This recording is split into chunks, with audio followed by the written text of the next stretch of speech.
بسم اللہ الرحمن الرحیم۔ میرے محترم بھائیوں اور دوستوں، ایک وقت تھا جب کہ خاوند حضرات گھر سے تجارت کے لیے نکلا کرتے تھے تو ان کی بیویاں مصلے پر بیٹھ کر چاشت کی نمازیں پڑھا کرتی تھی۔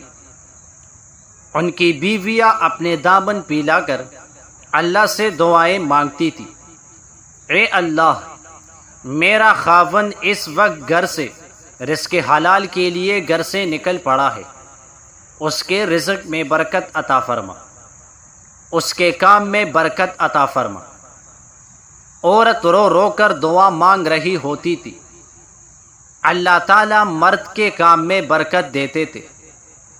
مسلمان معاشرے میں عورت گھر کی ملکہ کا درجہ رکھتی ہے، لہٰذا گھر کے ماحول کا دار و مدار عورت کی دینداری پر موقوف ہوتا ہے۔ عورت اگر نیک تباہ ہوگی تو بچوں کو بھی دینداری کی رنگ سے رنگ کرے گی۔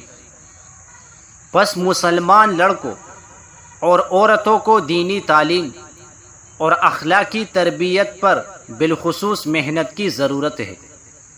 کسی نے سچ کہا ہے کہ مرد پڑھا فرد پڑھا، عورت پڑھی خاندان پڑھا۔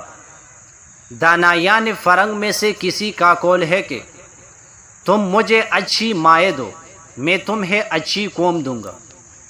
امت مسلمہ کو مسلمان لڑکیوں کی دینی تعلیم و تربیت پر محنت کرنے کی زیادہ ضرورت ہے تاکہ ہماری آنے والی نسلیں ماں کی گود سے ہی دین کی محبت اور عمدہ اخلاق کی دولت پائے اور افق عالم پر آفتاب و مہتاب کی طرح نور برائے۔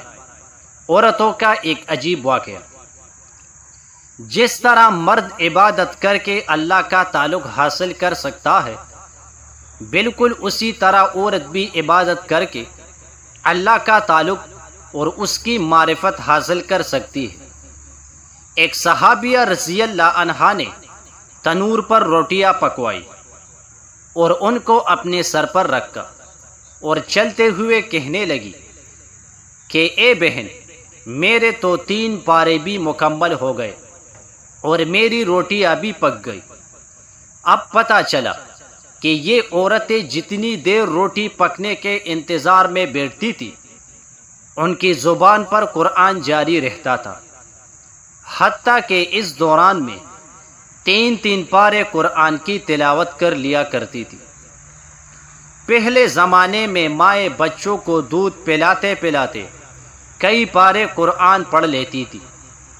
آج ہے کوئی ماں جو کہے کہ میں بچے کا یقین اللہ کے ساتھ بناتی ہوں، ہے کوئی ماں جو کہے کہ میں تو صبح اور شام کھانا کھلاتے ہوئے اپنے بچے کو ترغیب دیتی ہوں کہ ہر حال میں سچ بولنا ہے، ان چیزوں کی طرف توجہ ہی نہیں ہوتی۔ باپ ذرا سی نصیحت کر دے تو ماں فوراً کہتی ہے بڑا ہوگا تو ٹھیک ہو جائے گا، حالانکہ بچپن کی بری عادتیں بعد میں نہیں چھوٹتی۔ آج تربیت نہ ہونے کی وجہ سے اولاد جب بڑی ہوتی ہے تو وہ اپنے باپ سے یوں نفرت کرتی ہے جیسے باپ سے نفرت کی جاتی ہے۔ ایک وقت تھا کہ عورت صبح کی نماز پڑھا کرتی تھی اور بچوں کو اپنے گود میں لے کر کبھی سورہ یاسین پڑھ رہی ہوتی تھی، کبھی سورہ واقعہ پڑھ رہی ہوتی تھی۔ اس وقت بچے کے دل میں انوارات اتر رہے ہوتے تھے۔ آج وہ مائیں کہاں گئی جو صبح کے وقت بچوں کو گود میں لے کر قرآن پڑھا کرتی تھی؟ آج تو سورج نکل جاتا ہے مگر بچہ بھی سویا ہوا ہوتا ہے، ماں بھی سوئی ہوئی ہوتی ہے۔ شام کا وقت ہوتا ہے، بچے کو ماں نے گود میں ڈالا، ادھر سینے سے لگا کر دودھ پلا رہی ہے، ساتھ ہی بیٹی ٹی وی پر ڈرامہ دیکھ رہی ہے۔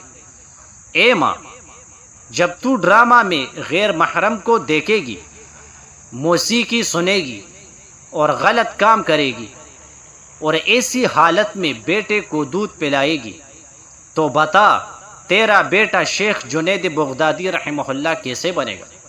بتا کہ تیرا بیٹا شیخ عبد القادر جیلانی رحمہ اللہ کیسے بنے گا؟ جزاک اللہ۔